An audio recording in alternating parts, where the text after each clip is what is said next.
Jesus, for our sins and griefs to bear. What a privilege we'll carry everything to God in prayer. Born in Beaufort, West South Africa in November 1949, Philander, known affectionately as Freddie, relocated to Namibia in 1979 after working as a journalist in Cape Town. Philander was known to speak his mind. In this interview by Shombe Shangiana, he speaks on the Namibian film industry. Some base for the development of the film industry here. At the moment, it develops at a snail's pace due to certain circumstances and factors. One of them is that too much emphasis is put on movies that should be internationally box office hits. And we haven't reached that point yet. A big, loud, proud voice, now silenced. Lucky Peters proudly recalls moments with Philander. One thing I forgot, that when we started to have theatre at schools like Jan Jonger Refrekanda, that was before independence. That was way before independence. And I remember that our school, some of us were labeled as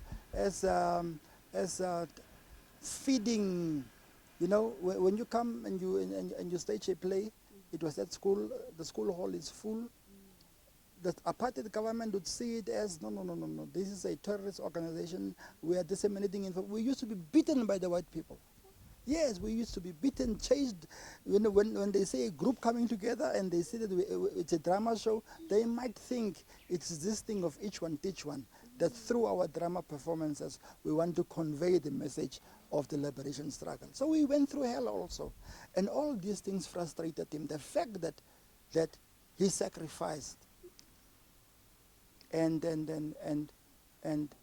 those who knew the sacrifices that we all went through are just silent, conveniently silent, frustrated him a lot. So a voice might have been silent, but it's a movement that he's built, and that movement will continue.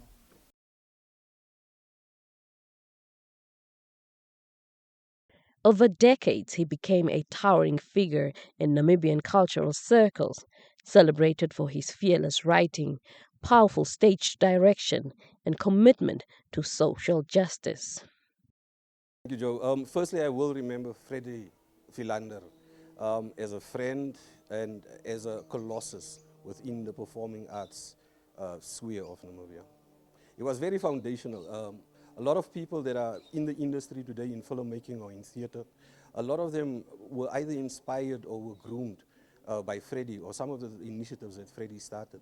Like, for instance, the school drama competitions, like a national competition.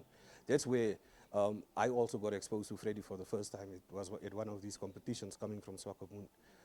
And then obviously the type of theater that he did, it was very provocative at times.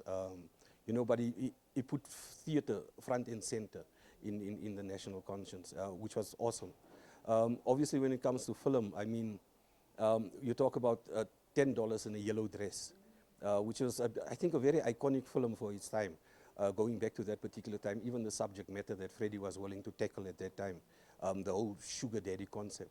But you know, that's something that, for instance, launched a renowned producer like Frida Karipe, who's gone on to make productions of her own, and she's got her own accolades. But that's the type of influence that Freddie had.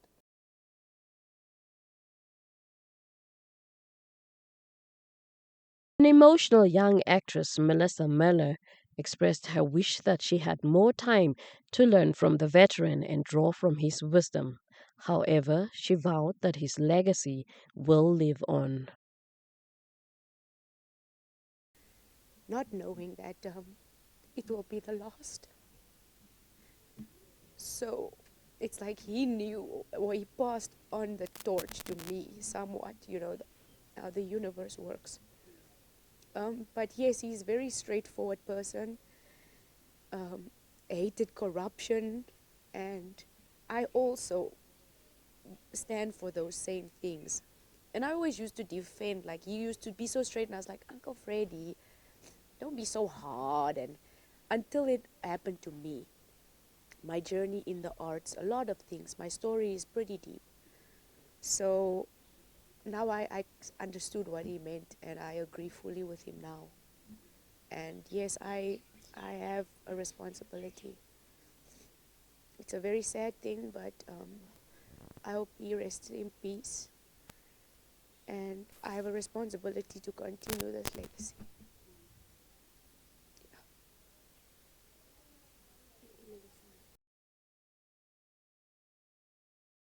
Philander's contributions as a novelist, short story writer, and scriptwriter that earned him respect far beyond Namibia's borders came with many accolades to his name. Philander will be laid to rest on Saturday morning at the VGK Commercial Church.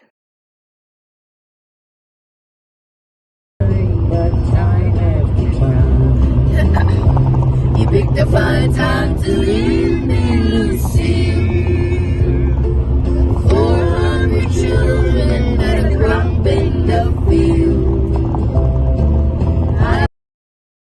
Johanan Urikos, NBC News, Windhoek.